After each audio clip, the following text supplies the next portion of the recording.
It's Warren from SENIGMA TV, and today I'm reviewing the Audi A3 1.4 TFSI, and I'm in the beautiful Gordons Bay. Stay tuned, I'll show you the latest, what's happening, quirks, features, and what's happening with the car. Stay tuned.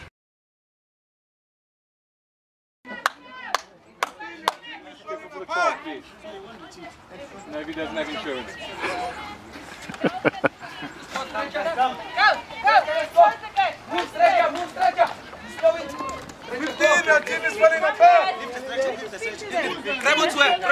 Let's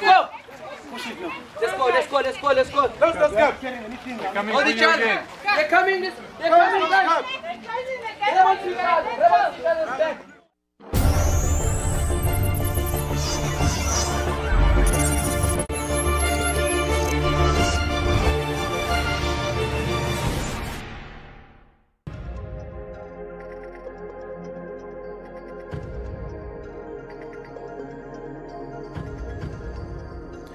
Audi is no strangers to niches and succeeding in them, and the A3 Saloon takes them into another level, that of the hatchback-based Saloon. It's a car that will take the impressive A3 into a more discerning and style-conscious saloon market. Hatch-based saloons are widely based in this country, but the A3 has changed all that.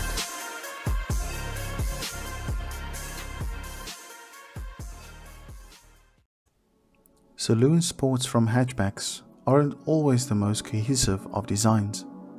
They often look as if the boot was bolted on as an afterthought. Not so this car. It's a very clean shape than a shrunken saloon.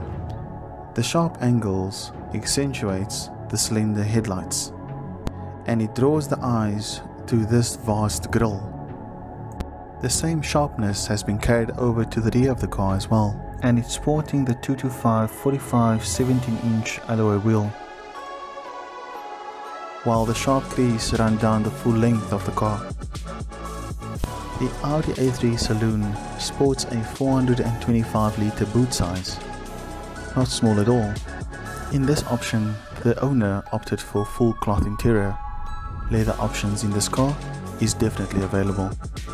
Step inside and you can see that Audi's reputation for beautiful interior is well founded, especially these rotary dials which engages with a satisfying click.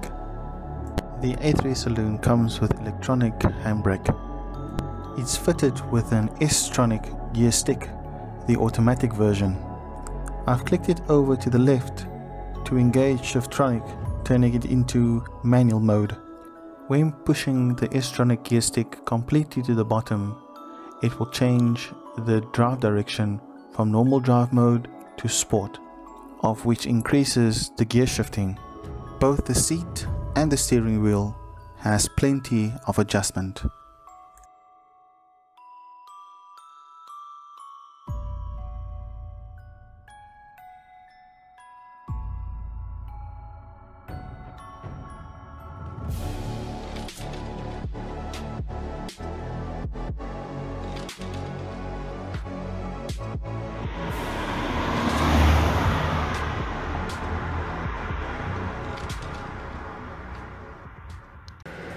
So how's it, guys? That was the review of the car, and with that I got the owner of the car with me. Clinton, how's it, Clinton? Like Look, we did a complete review of your car, front, back, inside, outside, boot. Now I'm gonna ask Clinton a few questions with regards to the car. You guys see that I'm not driving the car because I do not like driving owners' cars, specifically because we all treat our cars like babies, and I respect another person's car specifically. Oops, it's beeping because I don't have my seatbelt on. Let me just do that quickly. Stand by. Oopsie. There we go. Seatbelts on. Safety. Better safe than sorry, eh?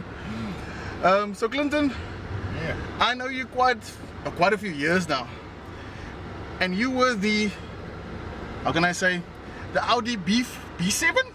B7 type of guy. And this time around, you've settled for a Audi A3 sedan.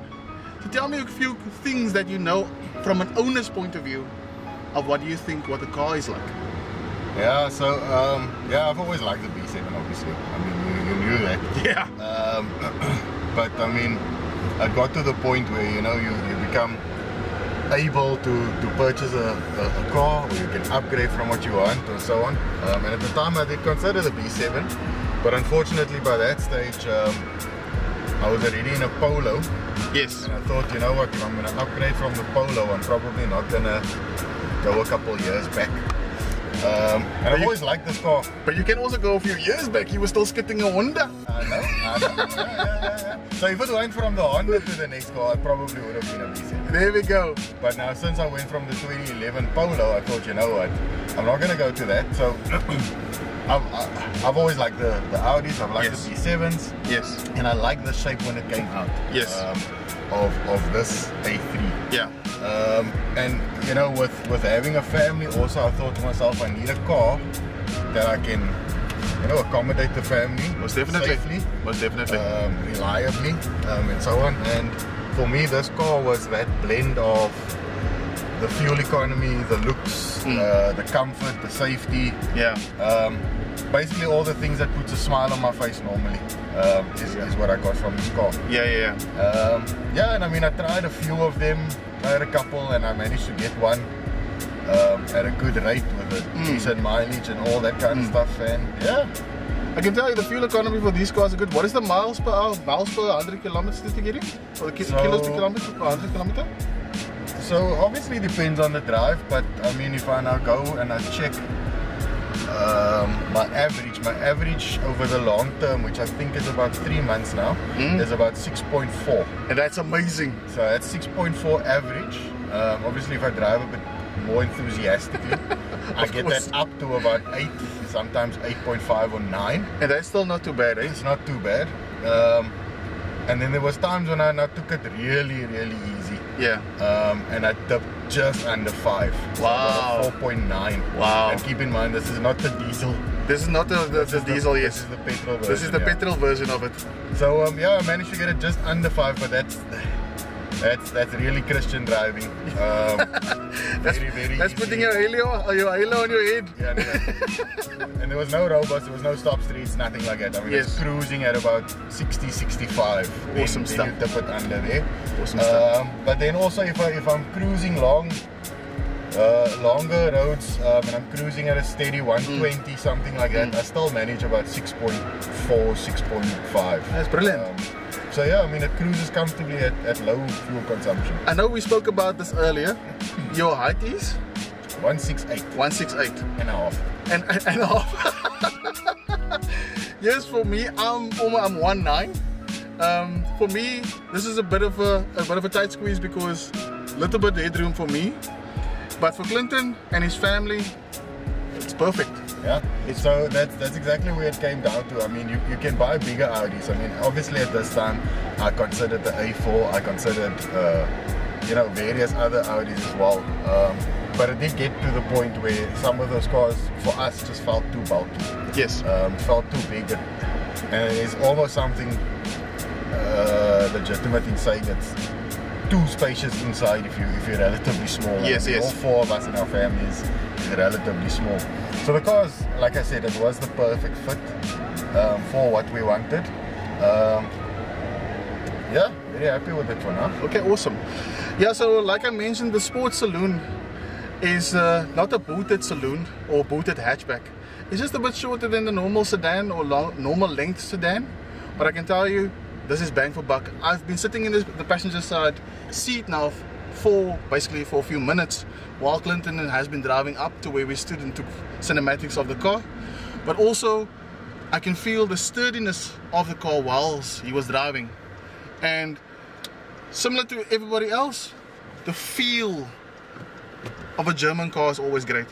This car falls in between a sports saloon like the CLA and the BMW M2, the 2 range, similar into that category. But I can tell you, Audi with looks can't get any better.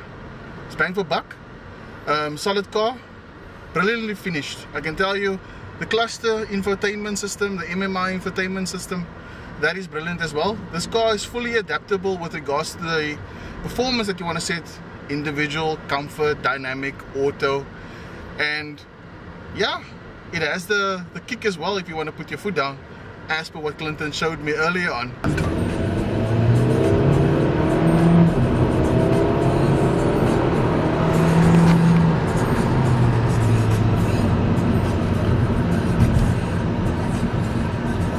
Sure, he can portray that as well in owning this car specifically. So I can say, Clinton, well done, buddy. I hope I see the B7 sometime. But Watch the space. yeah, definitely. But I can tell you the boot size is not that small. It's got a 425 liter boot size, not small at all, and it doesn't look like it's a hatch that has a boot slapped on it. It looks like a full-blown sedan, just a bit shrunken down, if I can say it that way. But yeah, good guys. Hope you liked the review. This is me and Clinton signing out. Like I always say, crush life always. Peace out, guys. Take care. Cheers.